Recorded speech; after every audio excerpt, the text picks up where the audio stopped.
चलो ये क्वेश्चन देखते हैं, सब्जेक्टिव क्वेश्चन है। A pendulum Bob of mass 80 milligram and carrying charge of 2 into 10⁻⁻8 coulomb is at rest in a uniform horizontal electric field of 20,000 volt is at rest and equilibrium पे है।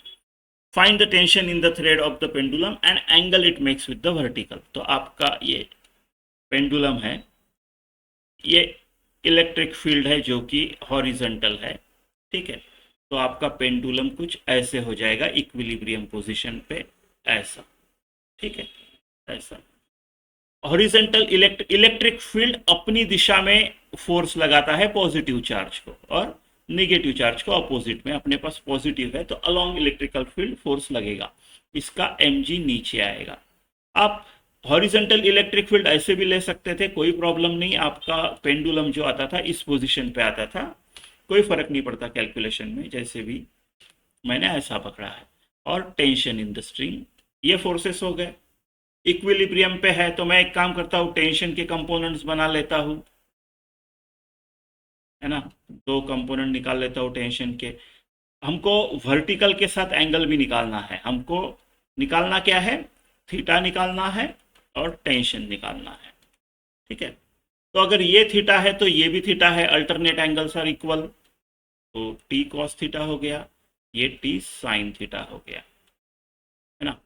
अगर equilibrium पे है तो net horizontal force zero होना चाहिए, q e minus t sine theta equal to zero और t sine theta equal to q ई।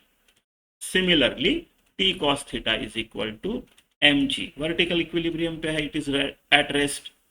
दोनों को एक दूसरे से डिवाइड कर लेता हूं, tan theta is equal to q e by m g हो गया। बस वैल्यू डाल देते हैं, tan थीटा आ जाएगा, पहला पार्ट हो जाएगा थीटा निकालना। q क्या है, 2 इंटू 10⁻⁻8। e क्या है, देखो 4 0, तो 2 इंटू 10⁻4 लिख देता हूं। m 80 मिलीग्राम, 80 मिलीग्राम, है ना। ग्राम होता तो 10⁻⁻3, और मिली का भी -3, है ना, milligram. 1000 milligram is 1 gram and 1000 gram is 1 kilogram. हमको केजी में कन्वर्ट करना है। ओके, कहाँ तक पहुँच गए हम, जी बचा है 9.8। 10 आसान होता था बट उन्होंने बोला है स्पेसिफिकली कि 9.8 ही लो, तो 9.8 ही लेंगे, है ना।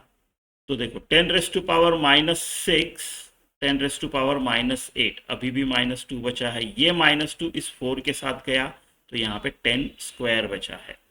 4 और 10 स्क्वायर 400 है ऊपर, और नीचे क्या है 80 इंटू 9.8। 9.8 की जगह 10 लेते तो सीधा 400/800 हाफ हो जाता था, 0.5। अब ये थोड़ा सा डिफरेंट होगा, 0.5 छोटी वैल्यू आएगी नीचे, तो 0.51 वगैरह टाइप आएगा ये, ठीक है। तो 0.5 लिख देते हैं, ठीक है। मैंने एक डेसिमल प्लेस तक लिखा। आई एम श्योर ये 1 या 2 से होगा, 1 ही होगा ये, ठीक है। मैं कैलकुलेशन नहीं कर रहा हूँ बट इतना तो ध्यान में आ रहा है कि ऐसे होगा, है ना।